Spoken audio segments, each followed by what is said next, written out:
Assalamualaikum warahmatullahi ta'ala wabarakatuh. My name is Shena Sisa Omar Tahi. Today, I will demonstrate and explain the basic volleyball skill called forearm passing or bumping.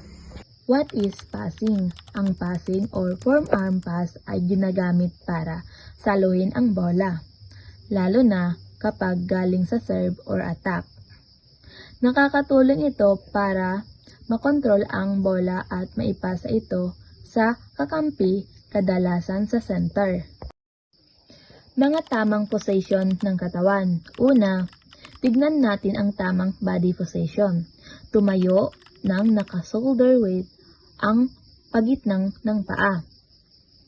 Bagyan, i-bend ang tuhod. Panatilihin mababa at balance ang katawan. Luna ang mga braso papaharap. Pagdikitin ang mga kamay ng ganto. Isa kamay sa loob ng isa or magkatabi ang hinlalaki. Panatilihing tuwid ang mga braso.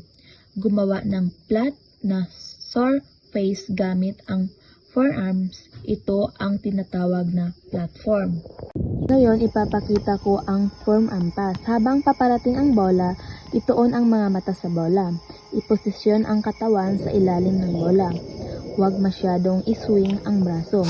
Gamitin ang tuhod at paa para itulak pataas ng marahan. Dapat tamaan ang bola gamit ang forearms, hindi ang kamay. Mga mahalagang tips. Panatilihin, tuwid at straight ang braso.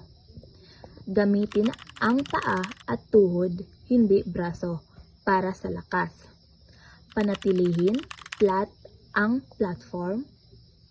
Humarap sa target para tama ang direksyon ng bola. Paalala sa kaligtasan. Siguraduhin gawin ang galaw ng dahan-dahan at ligtas. Iwasan ang malakas na puwersa at tumigil kung may nararamdaman sakit. At yun ang mga tamang paraan ng forearm pass sa volleyball. Thank you for watching!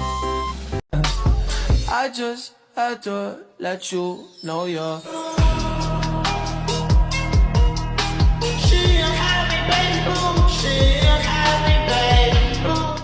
Hello. Hey, oh, Chachapachi. Sisi. Mm.